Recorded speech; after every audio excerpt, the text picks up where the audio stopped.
algo general, algo así como hablar de un síndrome, ¿no? Entonces, dentro de la semiología siempre hablamos de síndrome. Entonces, acá nosotros vamos a hablar de lo que es más que todo lo que es el término de dispepsia, ¿no? La dispepsia, obviamente, desde el inicio, deriva del griego dis, que es difícil, malo o doloroso, ¿no? Y pepsis, obviamente, la terminología significa digestión, y por lo tanto, haciendo una definición más que todo de la dispepsia, etimológicamente es sinónimo de indigestión o mala digestión. Eso es lo que nosotros queremos ver. Cuando hablamos siempre de dispepsia, hablamos de mala digestión o indigestión. En los últimos 25 años, obviamente presentan más de 20 definiciones, obviamente, este término de dispepsia. Entonces, ¿cuáles son los sinónimos de dispepsia? Eso es lo que tienen que comprender y eso es lo que tienen que ustedes evaluar y tener en conocimiento presente.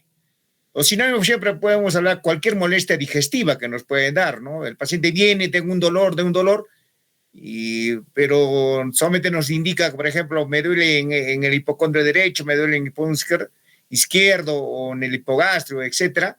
Entonces, eso es lo que manifiesta el paciente. Entonces, es cualquier molestia digestiva, es un sinónimo de dispepsia. También podemos hablar que son síntomas post-ingesta, es decir, que el paciente come y a la una evaluación de 15, media hora, presenta qué cosa, unos síntomas de post-ingesta, ¿no? Puede ser eructos, puede ser de repente quizás dolor, entonces eso tienen que tener en consideración. O también podemos hablar de enfermedad ulcerosa, podemos hablar de dispepsia psicológica, etc. Entonces, hay diferentes términos que nosotros podemos determinar qué es la dispepsia. Entonces, de acuerdo a la Real Academia Española de Lengua desde el 2007, la define como la digestión que es laboriosa e imperfecta de carácter crónico. Entonces, es lo que tienen que enfocar ustedes, alumnos, de que cuando hablamos de la dispepsia, es una mala digestión, como le puedo decir, o una digestión laboriosa, que obviamente para que haga buena digestión, obviamente que va a tener en consideración de que el paciente, obviamente, ese trabajo de digestión va a ser muy, muy, muy, muy costosa. De repente quizás va a tener gran dificultad. O también hablamos de una digestión laboriosa imperfecta de carácter crónico, que viene, ¿qué cosa? Ya acentuándose con el transcurrir de los días o de repente los meses. Entonces ya comienza a molestar más al paciente. El término hace referencia a síntomas o un conjunto de síntomas de carácter crónico. Ya hablamos de carácter crónico y que no están necesariamente relacionadas con la ingesta. También que nos puedan dar también este conocimiento que se puede decir. Dentro de la epidemiología de la dispepsia, acá tenemos un dato en la prevalencia anual en la población adulta, generalmente su prevalencia más que todo es en la población adulta general. En Estados Unidos y en España es de aproximadamente un 25% de todas las molestias digestivas que puede presentar el paciente. Entonces, es alto justamente este cuadro de la dispepsia. Solo uno de cada 4 pacientes demanda asistencia médica y un importante porcentaje de pacientes no acuden al médico y optan por la automedicación. Claro que sí. Entonces, siempre cuando cualquiera tiene una molestia de eructos, distensión abdominal, de repente quizás tiene indicios de náuseas, entonces el paciente a veces, no vienen, la gran mayoría, sino que se automedica. Entonces ya de acuerdo se acercan al farmacéutico, a una botica, etcétera, y piden obviamente una medicación para obviamente solucionar el momento, en este momento por ejemplo, de una queja que puede presentar el paciente. Luego, tenemos que tener presente que la dispepsia representa un motivo de consulta frecuente. Miran, consulta frecuente que es alrededor del 2 al 3% de todas las consultas del médico en atención primaria. Y obviamente en atención especializada al gastroenterólogo, hasta el 40% de las consultas que acuden justamente por este cuadro de la dispepsia. Entonces, por eso es muy importante tener presente este cuadro clínico de la dispepsia. La epidemiología, obviamente, esta alta prevalencia resulta a su vez también un alto costo sanitario debido a qué cosa, al número de consultas médicas, justamente a la realización de estudios complementarios, que también demanda gasto, obviamente al consumo de fármacos y de forma más indirecta hay ausentismo o bajo rendimiento laboral que condiciona obviamente este cuadro de la dispepsia. ¿Me están escuchando, Juan? Sí, doctor. Ya. Ahora, ya enmarcado y teniendo este preámbulo, justamente la dispepsia, entonces la dispepsia lo podemos definir como la definición ha ido cambiando desde basarse en criterios clínicos o también a criterios fisiopatológicos, endoscópicos, para volver nuevamente a criterios clínicos en los consensos de Roma II, Roma III, y esto se ha dado en los años de 1999 y 2006. Entonces han ido cambiando ya los conceptos de acuerdo a los criterios de Roma, ¿no?, que se tienen en consideración. Entonces, estos son los criterios que nosotros realmente ya, con el transcurrir ya de los eventos que se han desarrollado ya con expertos en la ciudad de Roma, entonces ya inicio antes del año 1999 ya hayan criterios como Roma I. Estos criterios se fueron modificando y se crearon los de Roma II, se fueron modificando también con nuevos consensos, ya determinaron los criterios de Roma III para dispepsia. Ahora lo que se maneja, obviamente, actualmente son los criterios de Roma IV. Entonces, para que tengan ustedes un concepto bien claro, ¿cómo se ha ido de acuerdo a la clasificación de Roma III de los trastornos funcionales digestivos que se ha tenido justamente en la dispepsia? Antes hablaban de trastornos funcionales esofágicos, se hablaba de trastornos funcionales gastroduodenales, se hablaba de trastornos funcionales intestinales, se hablaba también de síndrome de dolor abdominal funcional, se hablaba de trastornos funcionales de la vesícula y también del esfínter de Oddi. También, obviamente, se hablaba de trastornos funcionales anorrectales como incontinencia fecal funcional, dolor anorrectal funcional. Entonces, también tenían su clasificación la protalgia crónica, síndrome del elevador del ano, dolor anorrectal funcional no específico, etcétera, ¿no? La protalgia fugaz también que se tenía, ¿no? Entonces, han ido de repente quizás teniendo cierto cambio, ¿no? Obviamente se hablaba que además de trastornos funcionales esofágicos, la pirosis funcional, dolor torácico funcional de posible origen esofágico, disfagia funcional y globo esofágico. Miren cómo ha ido ya teniendo estas consideraciones y han ido cambiando la mente. Y luego lo que hablamos acá netamente es lo que es trastornos funcionales gastroduodenales. Y acá sí se tiene que tener en consideración, miren, la dispepsia funcional, los trastornos con eruptos, trastornos con náuseas y vómitos y síndrome de rumiación. Entonces, ya miren, en la dispepsia funcional ya se tenía un concepto más claro justamente para hablar de dos tipos. El síndrome de distrés postprandial que vamos a revisar y lo vamos a revisar cada vez más profundamente y el síndrome de dolor epigástrico. Entonces, en estos dos puntos queremos concentrarnos justamente cómo ha ido cambiando desde el Roma III a Roma IV. Entonces, acá en este cuadro hablamos de la prevalencia ya de la dispepsia y de la dispepsia funcional en diversas poblaciones de, por ejemplo, en 5 continentes. Miren ustedes acá. Criterios para el diagnóstico clínico, miren la prevalencia de la dispepsia sin gastroscopio cuando no había endoscopía y la prevalencia de la dispepsia funcional justamente cuando se tenía con la presencia con gastroscopía. Miren, ¿había dolor, molestia? Sí, abdominal alta, se presentaba en un alrededor de 7 a 15 a 45%. Y cuando había, miren, en el Roma 1, ya miren cómo tenían qué cosas sin la gastroscopía, con 18 a 38%, en Roma 2, de igual manera de 23 a 25%, y en Roma 4, miren ustedes, ya se tenía justamente de 8 a 10. Entonces, esta definición de dispepsia, de dolor o molestia abdominal persistente o recurrente, localizada en el abdomen superior, que se debía manifestarse en el intervalo de 12 últimos meses, durante 12 semanas, no necesariamente sean consecutivas. Aparecen en paréntesis los valores correspondientes a nuestro estudio. Justamente ya se tenían en consideración esto, miren. ¿ya? Dolor y molestia abdominal alta. Esos son los más criterios que nosotros queremos justamente que ustedes se enfoquen y tengan este conocimiento más claro. Acá ya viene el boom y justamente lo que nosotros queremos que ustedes lo tengan y lo repasen y lo vayan a de repente quizás a revisar una vez terminado las clases, ¿no? Criterios diagnósticos de Roma 4 para el trastorno con eructos. Hablamos ya de eructos y miren qué quiere decir. El paciente debe presentar todos estos síntomas.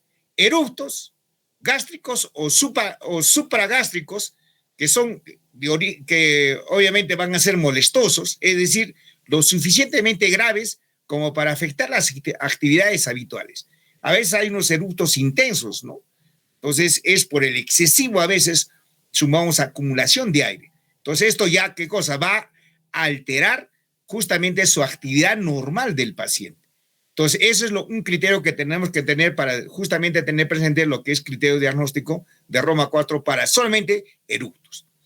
Que ocurran más de 3 días a la semana, ¿no? Que ocurra más de 3 días a la semana. Es decir, miren, 7 días, 3 días están con eructos constantemente.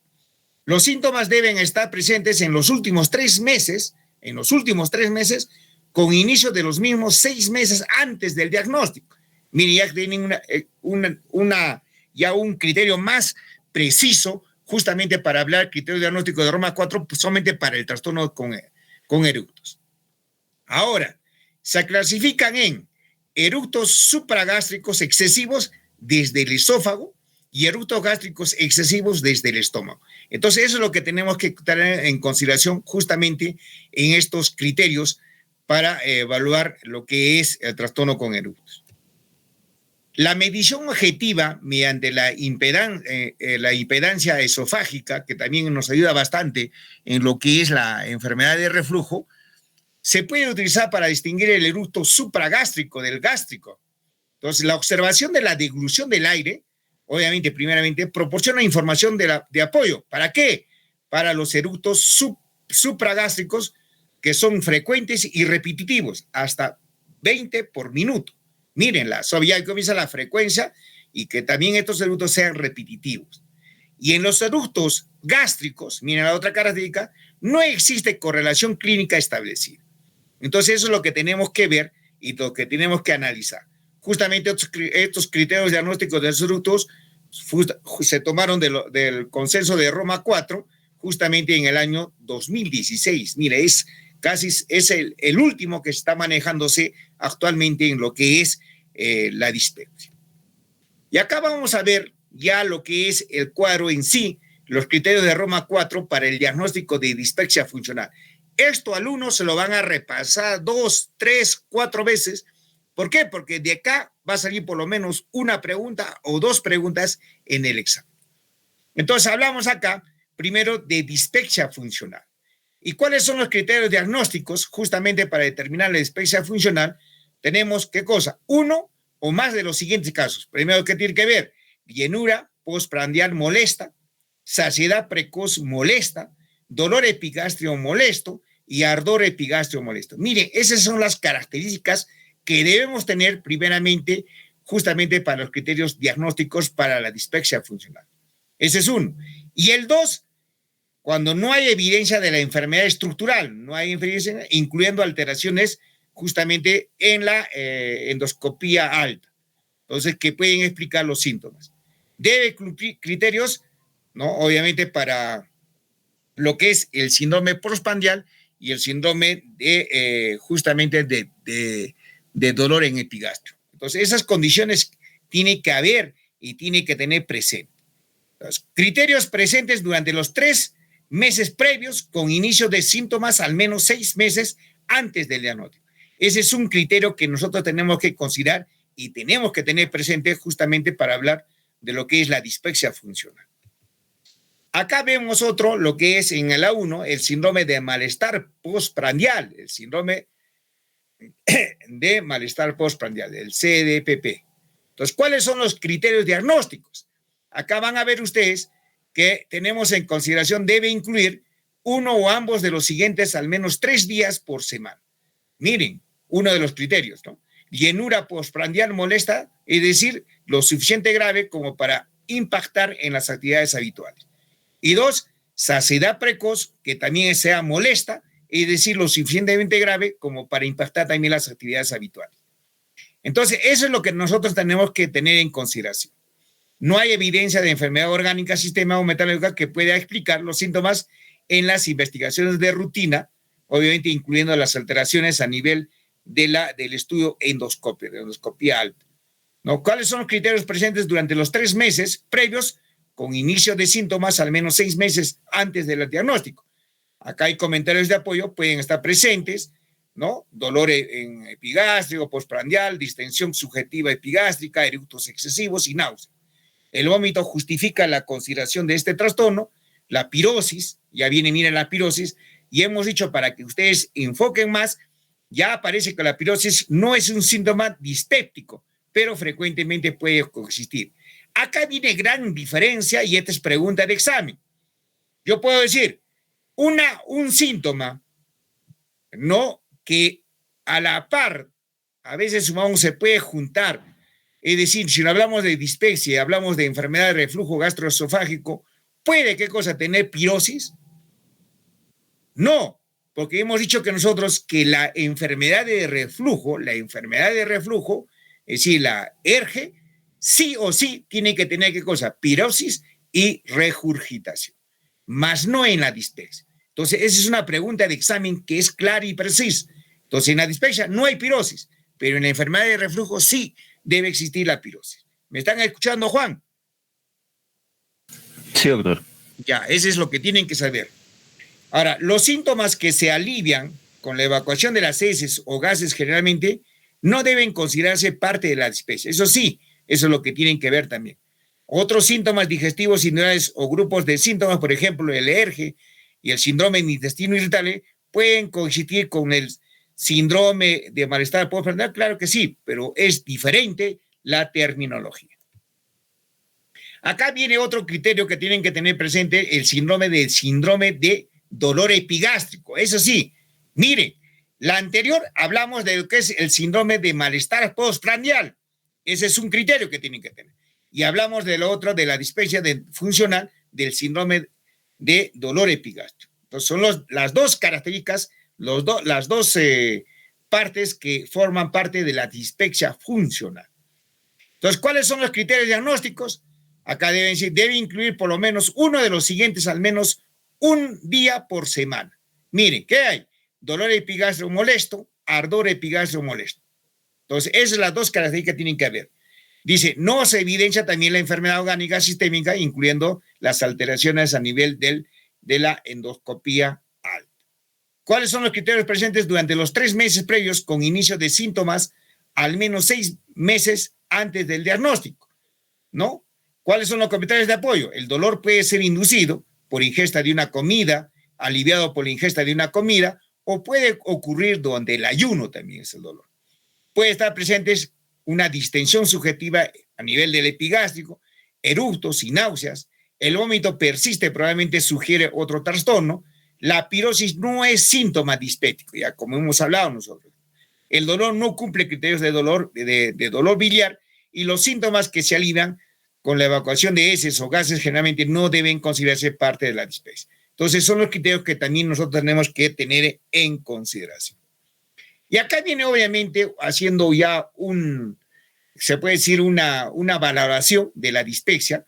Podemos definir qué es el conjunto de síntomas relacionados o no con la ingesta, ¿no?, de alimentos localizados en el hemiabdomen superior. Siendo estos, miren acá, ya viene pesadez postprandial, saciedad precoz, molestia o dolor epigástrico o ardor epigástrico. ¿Durante qué? Las últimas 12 semanas. ¿12 semanas qué es?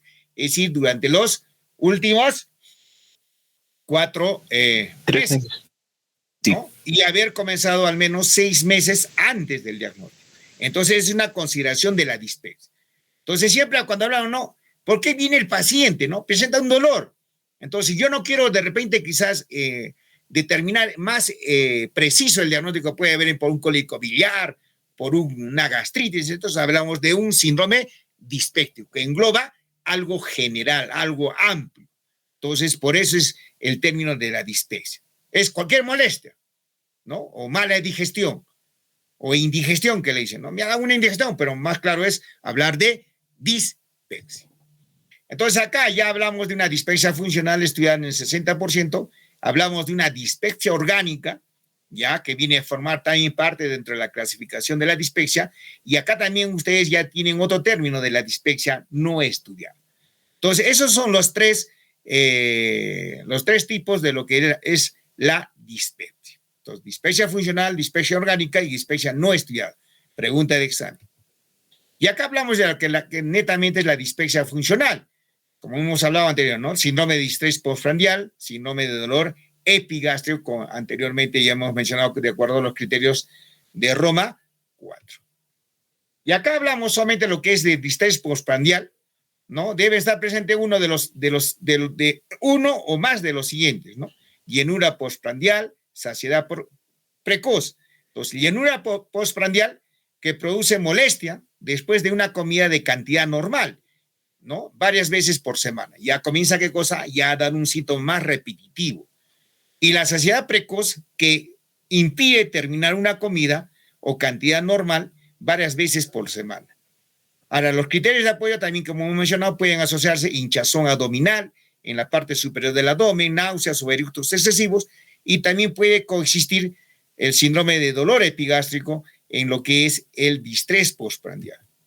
Y el dolor epigástrico, el síndrome de dolor epigástrico en sí, debe estar presente todos los siguientes criterios. Dolor o ardor en epigastrio de intensidad media, ¿no?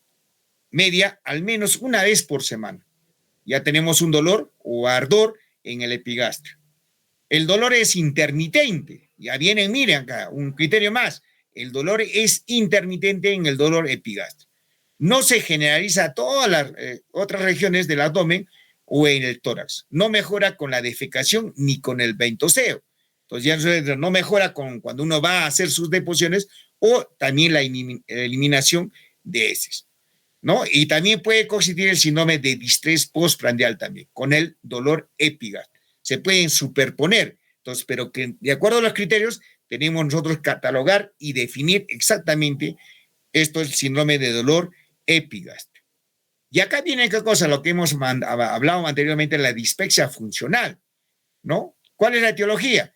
Es una alteración de las funciones perceptivas con disminución del umbral doloroso y que provocaría percepciones anormales de la sensibilidad visceral. Entonces, eso es lo que más nos quiere enfocar, lo que es la dispepsia funcional. Ahora, se han sugerido una serie de mecanismos entre los cuales se incluye justamente estos criterios, ¿no? Alteración de la acomodación gástrica en los alimentos ingeridos, cuando va a haber un enlentecimiento en el vaciamiento gástrico. Acá es lo que quiero enfocar acá. Entonces, siempre la pregunta cuando yo hago dice, doctor, ¿y cuánto tiempo demora el vaciamiento gástrico normal? Es decir, yo paso la comida por la boca, paso el esófago y llega al estómago. Entonces, no debe existir ya alimento alguno ya después de las 4 horas. Entonces, yo debo considerar qué cosa, que a las 4 horas totalmente el estómago debe estar vacío. Pero por X razones, a veces sumamos, cuando van a ver ustedes, nosotros hacemos un ayuno desde por ejemplo, desde las 6, 7 de la noche hasta el día siguiente, 7 de la mañana, que nosotros desarrollamos, obviamente, los estudios de endoscopía. Entonces, pero a veces persiste. Entonces, sigue teniendo el alimento a nivel del estómago. Entonces, ¿qué hablamos ahí? Un enlentecimiento en el vaciamiento gástrico. Entonces, pregunta de examen. Entonces, ¿cuál es el vaciamiento normal? ¿Cuánto tiempo demora el vaciamiento normal, ¿no? De la cavidad gástrica? ¿Es 4, 6, 8 o 12 horas? Entonces, los normales son 4 horas. Entonces, pregunta de examen. ¿Puede haber qué cosa? Hipersensibilidad visceral a la distensión gástrica. Claro que sí. Entonces, el paciente viene y de repente quizás ustedes tienen cólico de gases. En los niños, cólico de gases, se le hincha el estómago y obviamente va a haber una hipersensibilidad visceral y va a haber dolor, y el paciente qué cosa va a sentir qué cosa, esas molestias. Entonces le dan a veces antiácidos, a veces le dan obviamente para disminuir la enterogermina en los niños, obviamente para que ustedes se enfoquen, y disminución obviamente con el gaseo B, dimiticona, etcétera, y obviamente ya no hay esa misma distensión gástrica, disminuye, y obviamente va a disminuir obviamente el dolor. Hipersensibilidad duodenal a lípidos y ácidos, claro que sí, va a haber ¿qué cosa? Un funcionamiento anormal de la motilidad duodeno y yeyunal, va a haber ¿qué cosa? También infecciones a nivel de la infección crónica por el Helicobacter pylori, ¿no? Va a haber dispepsias postinfecciosas, claro que sí, anormalidades psicosociales que también van a formar parte de este componente de la dispepsia y alteraciones de la regulación a nivel del sistema nervioso central y sistema nervioso autónomo. Entonces, eso es lo que nosotros queremos que ustedes tengan presentes. Y acá viene ¿qué cosa? Otro término más bonito y más también que forma parte de la dispepsia orgánica. Y la dispepsia orgánica incluye ¿qué cosa? Ya entidades como síntomas dispépticos de daño anatómico o bioquímico que deben ser excluidos, obviamente deben ser excluidos la úlcera péptica, la enfermedad de reflujo y el cáncer gástrico, en la dispepsia orgánica. Entonces yo digo, ¿la enfermedad úlcera péptica forma parte de la dispepsia orgánica? No. Por eso dice bien claro que deben ser excluidos, apartados ese término de ERGE tampoco. ¿El ERGE forma parte de la dispepsia orgánica? No. ¿El cáncer gástrico? No. ¿Ya? Entonces acá vienen las causas de dispepsia orgánica. Enfermedades gastroduodenales más comunes, las enfermedades ulcerapépticas, enfermedades pancreáticas y hepatobiliares menos comunes, y fármacos y drogas, obviamente los AINES, obviamente la ingesta de fierro, digoxina, etcétera, que van a también formar parte del alcohol también, ¿no? Condiciones sistémicas menos comunes, diabetes mellitus, la uremia, insuficiencia suprarrenal, el hipo. Acá miren, ustedes ya tienen un término muy importante, el hipo, o hipertiroidismo, colagenopatías, tipo vasculitis, alteraciones hidrolíticas que van a formar parte de las causas de la dispepsia orgánica. Causas, ¿ya? Acá tenemos un modelo predictivo para la dispepsia orgánica, un modelo predictivo.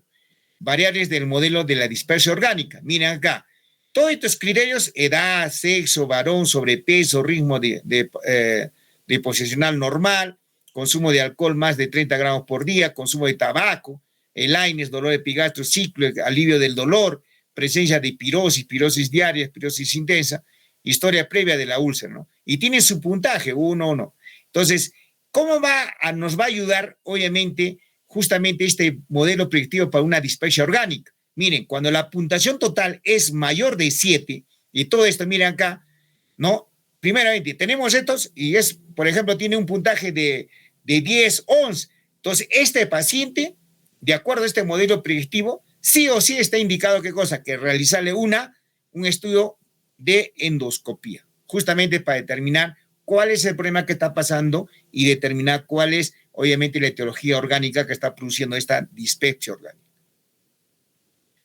El diagnóstico, obviamente hay diagnósticos de tipo racional, estudios diagnósticos, objetivos a perseguir en el estudio de dispepsia, distinguir pacientes con dispepsia orgánica de la dispepsia funcional y manejar, obviamente, criterios al pedido de los exámenes que contribuyen al diagnóstico.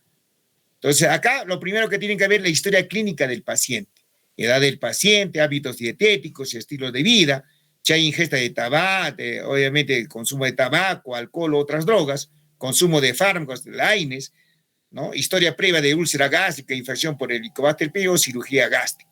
Y características, por ejemplo, del dolor, ¿no? Y presencia de síntomas de alarma que tenemos que tener en consideración en lo que es la recopilación de datos en la historia clínica del paciente. Los signos de alarma que nosotros tenemos que tener presentes en lo que es la dispepsia es, miren acá, un signo de alarma es pérdida de peso.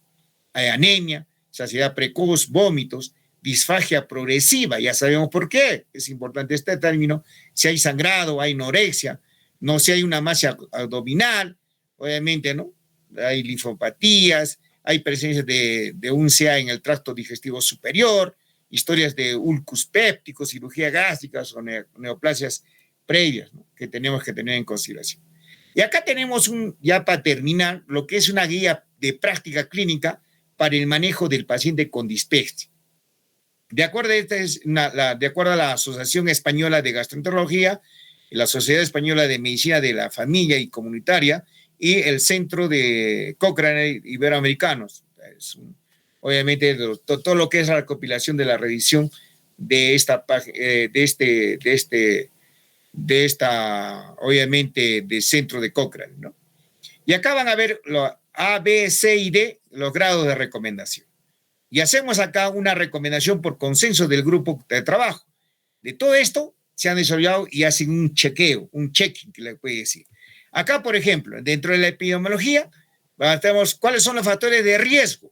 Acá miren ustedes, los factores de riesgo relacionados con los estilos de vida sociodemográficos y ambientales presentan resultados contradictorios de la asociación con la dispepsia funcional. Ese es un factor, obviamente, de lo que tenemos que tener. Y ahora son los criterios, por ejemplo, ¿no? Tipo A, tipo B o tipo A, ¿no? El tipo A, miren, la infección del Helicobacter pylori y los AINES y el tabaco son factores de riesgo para la úlcera hepática, claro que sí. La infección por Helicobacter pylori es un factor de riesgo de cáncer de estómago, claro que sí, miren ustedes, es una recomendación tipo A. Y de tipo B, acá viene y dice, los trastornos psicológicos y psiquiátricos son factores de riesgo para la dispepsia funcional, claro que sí, Juan. Entonces hay pacientes que vienen y dicen, doctor, son ansiosos, por ejemplo, son hipocondriacos, o tienen, por ejemplo, son pacientes psicóticos. El paciente dice, tengo dolor, somatizan el dolor y viene frecuentemente, ¿no? Va a un médico, van de otro médico, se hacen sacar ecografías, se hacen tocomografías, resonancia magnética y al final no tienen nada, pero siguen manifestando el dolor. Entonces, inclusive van a otras ciudades y obviamente a veces vamos, ya cuando no tengo un diagnóstico preciso aparte del especialista, yo generalmente a veces en estos pacientes lo derivo a la parte psiquiátrica para que lo puedan ayudar y obviamente va a mejorar el cuadro. Ahora acá miren otra recomendación, no se ha demostrado una asociación clara entre lo que es la infección por Helicobacter pylori y la dispepsia funcional. Entonces es lo que tienen que ver, pero en sí en lo que es una dispepsia orgánica, sí, la presencia de Helicobacter pylori hay una relación directa.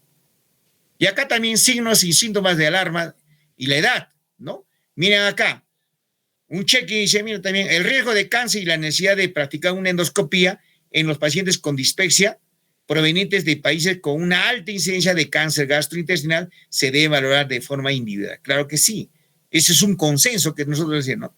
Si ves de sitios donde hay alta incidencia de cáncer gastrointestinal, en esos pacientes sí está indicado que realizar este estudio de endoscopía. Ahora acá los DB, por ejemplo, pacientes con unos síntomas de alarma, pérdida de peso, anemia, vómitos, disfagia, sangrado digestivo, presencia de masa abdominal palpable, deben ser derivados para la realización de una endoscopía. Acá es igual, ¿no? De criterios B que ustedes lo van a revisar. Y acá miren ustedes, acá no existen datos concluyentes para recomendar sistemáticamente una endoscopía a todos los pacientes mayores de 50 años con dispepsia, sin signos y síntomas de alarma. Entonces, para que yo pueda ver si hay signos o síntomas de alarma, si por ejemplo hay pérdida del apetito, baja de peso, obviamente, en esos pacientes sí está indicado hacer una endoscopía, porque hay factores de riesgo. Entonces, eso es lo que tenemos que considerar. Y acá, los grados de recomendación por consenso de grupos de trabajo, miren ustedes, qué tan importante es hacer una buena historia clínica, ¿no? Es una recomendación, dice, el diagnóstico clínico de la presunción a partir de la historia clínica no es un método válido para seleccionar a los pacientes con patología orgánica, ¿no? Pero sí, en los pacientes con dispepsia funcional, sí. Miren, la clasificación de la dispepsia en subgrupos, tanto ulceroso, dismotilidad y no específica, en la práctica clínica se ha mostrado de gran utilidad que está limitada. Y así vienen, ¿no? Cuestionarios y escalas de puntuación de signos y síntomas, ¿no? Que ustedes tienen que ver. Obviamente una recomendación dice, las escalas de puntuación de signos y síntomas podrían ser útiles a la hora de seleccionar a los pacientes con patología orgánica, siempre que aquellas hayan sido validadas obviamente en la población en la que se aplique. En nuestro medio se dispone de una escala de puntuación de signos y síntomas con elevado valor discriminativo que requiere ser validada en diferentes áreas geográficas ante su uso de generalizado. Entonces, acá tenemos estrategias inicial de la dispepsia no investigada o tratar o no investigar, ¿no? El tratamiento empírico antisecretor. Acá viene qué cosa, una pregunta y de acuerdo a qué cosa las recomendaciones. Miren acá, las medidas higienodietéticas y el tratamiento sintomático en el paciente con dispepsia pueden ser beneficiosos. Claro que sí, es un tratamiento empírico, ¿no?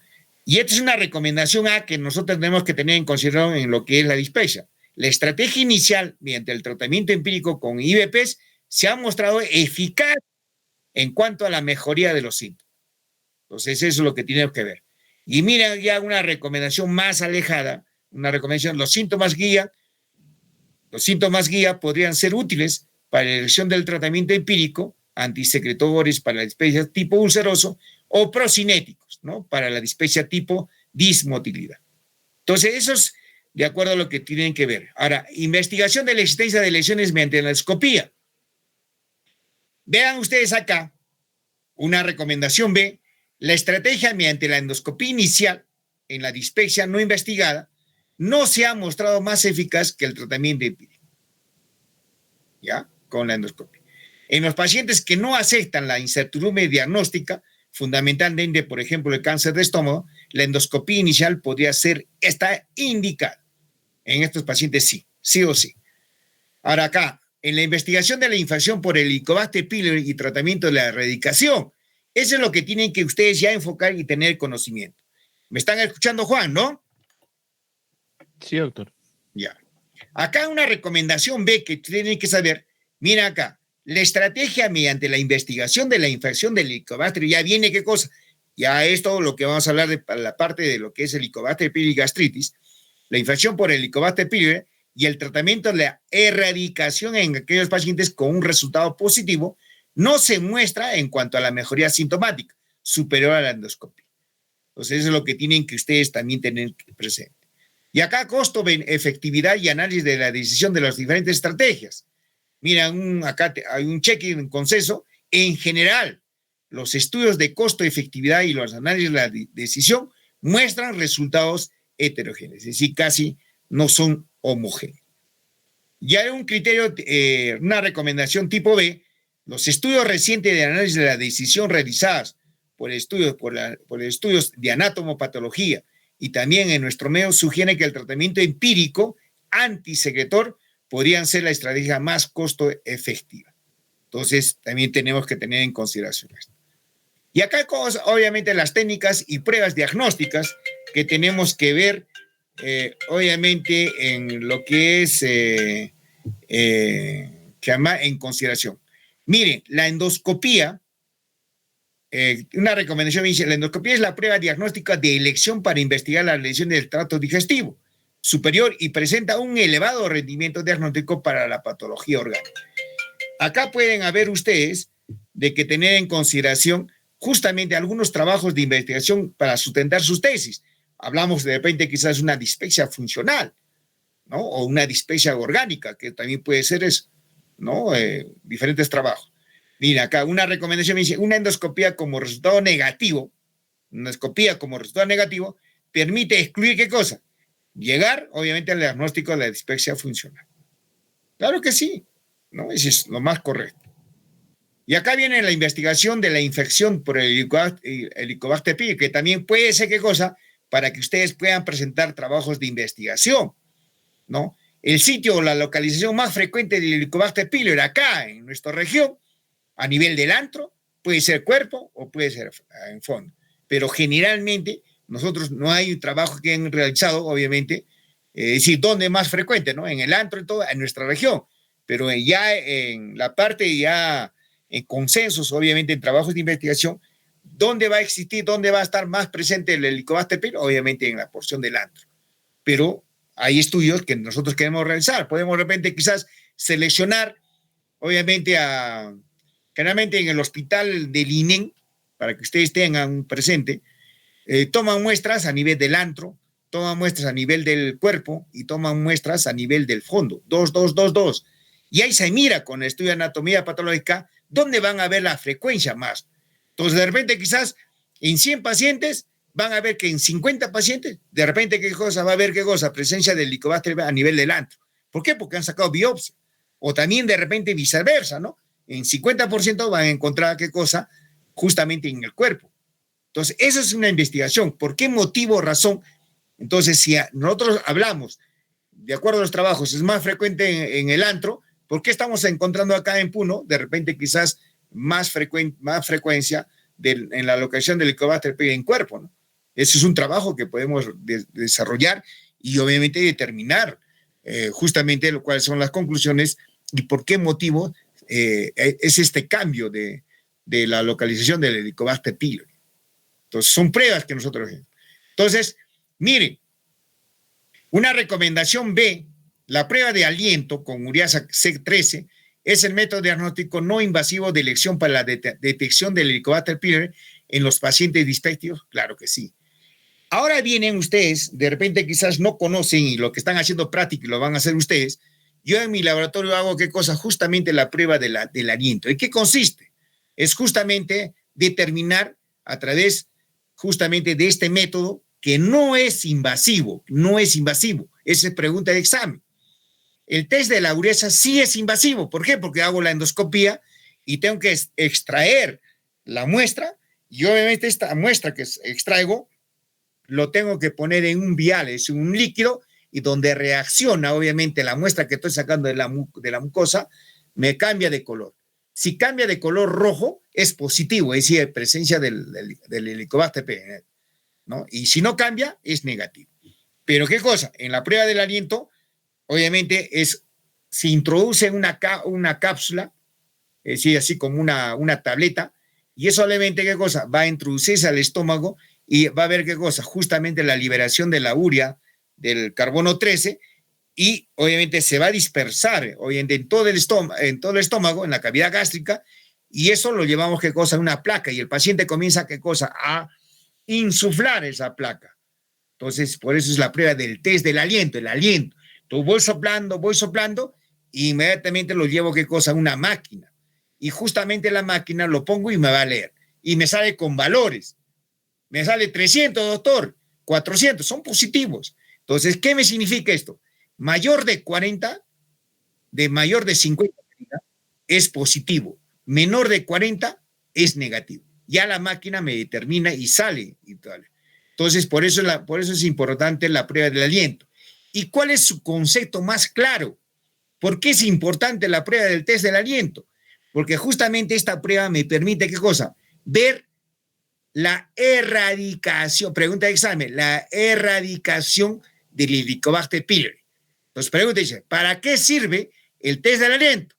Sirve para determinar la erradicación del Helicobacter pylori. ¿Me han escuchado, Juan? Sí, doctor. Ya, esa es pregunta de examen. Y pobre que ustedes generalmente no van a responder y van a responder mal. Entonces, siempre cuando lleguen es pregunta de examen de la residencia del ENAM. ¿Para qué sirve el test de aliento? Entonces, acá viene, ¿qué cosa? El test rápido de la ureasa es otro método que hemos hecho nosotros, reacciona rápidamente por la coloración. Rojo, positivo. No cambia de color, es negativo. Entonces, es una detección rápida, es el test rápido. Y obviamente están sometidos a una endoscopía porque es un test invasivo. Es necesario no tomar fármacos antisecretos IVPs y antibióticos las 2 y 4 semanas previas a la respectiva la detección del Helicobacter pylori mediante la endoscopía o la prueba de aliento. Claro que sí. Generalmente yo te determino 15 días antes o 10 días antes que no tome nada de los IVPs. ¿Por qué? Porque si no me va a salir, ¿qué cosa? Negativo o me va a salir o positivo, pero un dato falseado.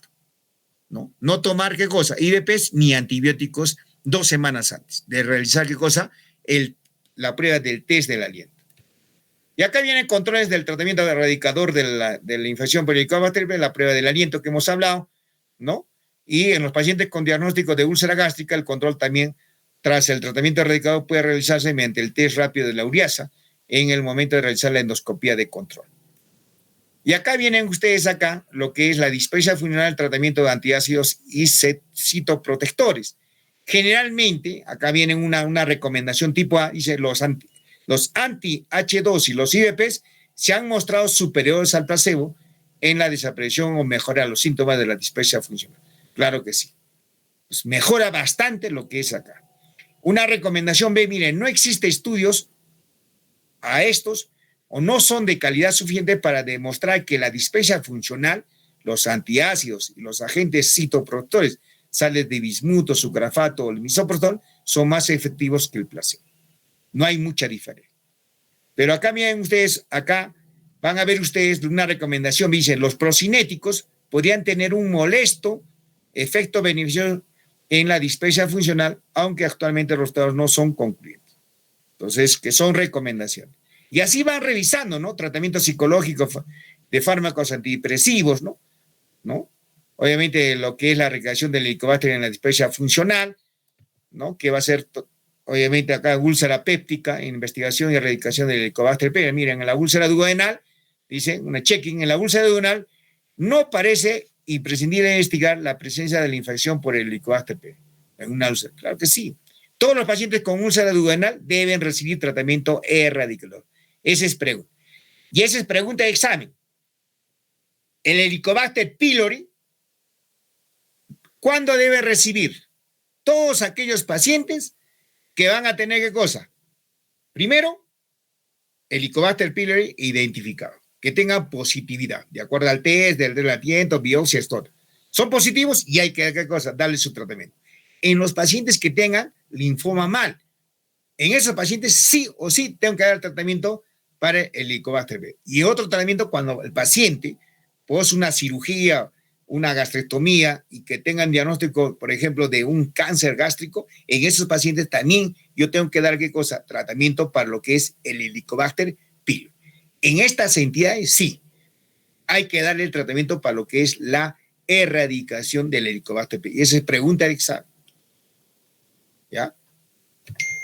Y acá van a ver ustedes justamente el seguimiento posterior al tratamiento erradicador del Helicobacter pylori, ¿no? A través en la úlcera duodenal o en la úlcera gástrica. Generalmente en la úlcera la resolución completa de los síntomas indica una satisfacción y erradicación de la infección, lo cual no es necesario comprobar. En la úlcera se requiere realizar una endoscopía de control y se recomienda mantener el tratamiento anticipado hasta confirmar la erradicación. Son los criterios que tienen que tener presente ustedes. Acá el tratamiento ya de las medidas terapéuticas de la dispepsia funcional, hay medidas generales, tranquilizar al paciente, modificar dieta y hábitos de la vida, evitar grasas, comer poco y varias veces al día, evitar el tabaco, el alcohol, ¿no? Debemos utilizar los antisecretorios, los IVPs o antihistamínicos H2. No parecen que existan diferencias entre los anti-H2 o también los IVPs, ni tampoco entre los inhibidores de bomba de protones. No, procinéticos demuestran una eficacia, ¿no? Molesta respecto a los placebos. Si persisten los síntomas tras las 8 semanas, que diga, pues hablamos ya de la dispepsia refractaria. Ya viene el término de dispepsia refractaria. Son síntomas que son más de 8 semanas que presenta el paciente. Entonces hablamos de una dispepsia refractaria. Y obviamente reevaluar el diagnóstico y pedir otras exploraciones o derivar al paciente a los médicos especialistas. Vale tener presente que muchos pacientes con la dispepsia funcional no precisan, ¿no?, un tratamiento farmacológico alguno. Lo que necesita es que se excluya la presencia de una enfermedad orgánica y se les tranquilice. Eso es lo que vamos a ver, ¿no? Diferenciar entre una dispepsia funcional y una dispepsia orgánica. Y acá vienen ustedes, ya este es el boom, y este es justamente lo que nosotros manejamos como gastroenterólogos, y también ustedes lo van a manejar como atención en primera línea o en atención primaria, lo que es el tratamiento erradicador del Helicobacter pylori. Tenemos primera línea, tenemos segunda línea, tenemos tercera línea, o tenemos, obviamente, hablamos de una terapia de rescate, ¿no? De primera línea, obviamente la terapia triple, ¿no? Duración con 7 días, pero ya no hablamos de 7 días, siempre hablamos de 10 a 14 días. Ya ha quedado en desfase de acuerdo a los últimos avances en lo que es la erradicación y el tratamiento para lo que es el Helicobacter a partir ya del año 2021, que ya no se debe hablar de 7 días, sino de hablar de 10 a 14 días. Pues se han hecho trabajos de investigación de que cuanto más días demos, mejor es el tratamiento para lo que es el Helicobacter pylori. Tiene alta especificidad y sensibilidad. Entonces, si nosotros hablamos de 10 y 14 días, entonces, ¿quién tendrá mejores resultados para la erradicación de lo que es el Helicobacter pylori? Son aquellos que reciben los 14 días. Entonces, eso es lo que van. Entonces, terapia triple, IVP, claritromicina, amoxicilina. Obviamente hay una terapia triple. Obviamente cuando son muy alérgicos a la penicilina, utilizamos el metronidazol, utilizamos el timidazol, IVP y la claritromicina. Obviamente también utilizamos también otro tratamiento, lo que es la claritromicina y el levofloxacino, pero actualmente este esquema del IVP, la claritromicina y la levofloxacina ya ha quedado, ¿qué cosa? De que hay mucha resistencia al levofloxacino. Entonces casi, generalmente a veces no se indica. Y otra terapia cuádruple, que es la del CAP, es la segunda línea, siempre utilizamos los IVPs cada 12 horas, el succitrato de bismutul de 120 miligramos cada 6 horas, con metronidazol y el clorhidrato de tetraciclina de 500 miligramos cada 6 horas, nos dan un mejor resultado. Ahora, los IVPs utilizamos el omeprazol, utilizamos el lansoprazol, el pantoprazol, rabeprazol, esomeprazol, todos los omeprazoles. Entonces, utilizamos acá justamente en lo que es la erradicación del Helicobacter pylori. Y hay obviamente terapias secuenciales, IVP más amoxicilina, IVP más claritromicina más imidazol, cada 5 días, ¿no? Obviamente son diferentes esquemas que uno, de acuerdo al estudio de si está dando efecto o no está dando efecto para lo que es la eliminación del Helicobacter pylori. Y acá van a ver ustedes lo que es la dispepsia no investigada, menores de 50 años con signos de alarma, mayores de 50 años con signos de alarma, ¿no? Hacerle una endoscopía. Hay factores precipitantes, por ejemplo, tratamiento empírico, IVP 4 semanas, procinético. Si hay respuesta, sí, tratamiento de mantenimiento, un stop y observar. No, aumentamos la dosis de IVPs, tratamiento para 8 a 12 semanas, le hacemos un test, ¿no? Para lo que es el Helicobacter pylori. No hay respuesta, obviamente, endoscopía, ¿ya? Y obviamente, si una endoscopía es positiva, es una dispepsia orgánica. Entonces, es un flujograma justamente para determinar, obviamente, lo que es la dispepsia no investigada, dispepsia orgánica o dispepsia funcional. Y acá las premisas de la enfermedad de úlcera péptica y el Helicobacter pylori, que también va a ser un motivo de revisión de temas, ¿no? Por ejemplo, acá van a ver en el ulcus duodenal, el Helicobacter pylori aparece casi en el 100% de los casos. En la úlcera gástrica, generalmente el 60-70% de los casos, solamente por lo que es el Helicobacter pylori, en úlcera gástrica. La úlcera duodenal no requiere endoscopía previa al tratamiento o de control. La úlcera gástrica siempre requiere de endoscopía. Entonces, pregunta de examen. ¿La úlcera gástrica requiere de endoscopía? Claro que sí. La úlcera duodenal no requiere endoscopía previa al tratamiento o de control. Métodos de detección, tenemos invasivos y no invasivos. Pregunta de examen para la detección del Helicobacter pylori. Invasivos, test de la ureasa, determinación rápida, biopsia antral y cultivo. Y no invasivos, tenemos el test del aliento, serología del Helicobacter pylori, o heces también, presencia del Helicobacter pylori. Acá, doctor, una pregunta.